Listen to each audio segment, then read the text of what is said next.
અમરેલીની અંદર ભારતીય જનતા પાર્ટીના આંતરિક વિખવાદને કારણે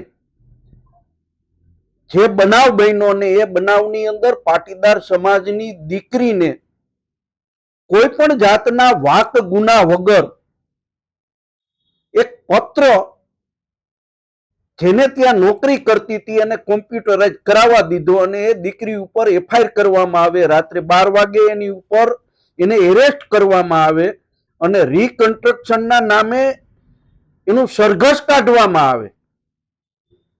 ભારતીય જનતા પાર્ટીના લોકો સત્તાના મદની અંદર એ ભૂલી જાય છે કે ગુજરાતની અંદર અનેક મોટા કૌભાંડકારીઓ, બુટલેગરો,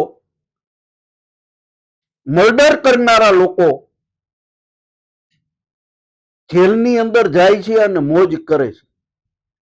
એક સામાન્ય દીકરી ઉપર આવો જુલ્મ કરી અને પોતાની જાતને સિકંદર સાબિત કરવાના પ્રયત્ન કરતા લોકોએ એને આત્મજ્ઞાન થવું જોઈએ કે આ ગુજરાતની દીકરીઓનું અપમાન સત્તાના મદમાં આવીને કરી રહ્યા છે. પાટીદાર સમાજની અંદર રોષની લાગણી છે અને દુઃખ પણ એ વાતનું છે કે જે લોકો ભારતીય જનતા પાર્ટીનો ખેસ પહેરીને બેઠા છે એ લોકો આ બનાવ છે એ કાયદા અંતર્ગત આવે છે અને કાયદેસર કર્યું છે. અરે ભાઈ, કાયદેસર કર્યું હોય તો તમે ભૂપેન્દ્ર ઝાલાની રવેડી કાઢો, એલડીઓ ના ધંધારથી પકડાય છે એની રવેડી કાઢો, બિનકાયદેસર ખનીજ ચોરી કરે છે એની રવેડી કાઢો.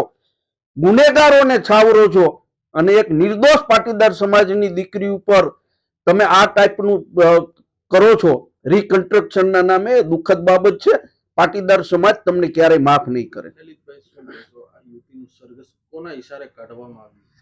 100% ત્યાંના ધારાસભ્ય કૌશિકભાઈ વેકરિયાને રાજી કરવા હતું પોલીસ તંત્રએ, એસપીએ એના દલાલ બનીને, શબ્દ સમજી વિચારીને વાપરું છું, એના દલાલ બનીને એને સારું લાગે, સરકારમાં બેઠેલા લોકોને સારું લાગે એટલા માટે બાકીના ગુનેગારોને એક બાજુ મૂકી અને આ નિર્દોષ દીકરીનું જે સરઘસ કાઢ્યું છે એ લોકોના ઈશારે જ કાઢ્યું છે. એ શું સાબિત કરવા માંગે છે એ સમજાતું નથી.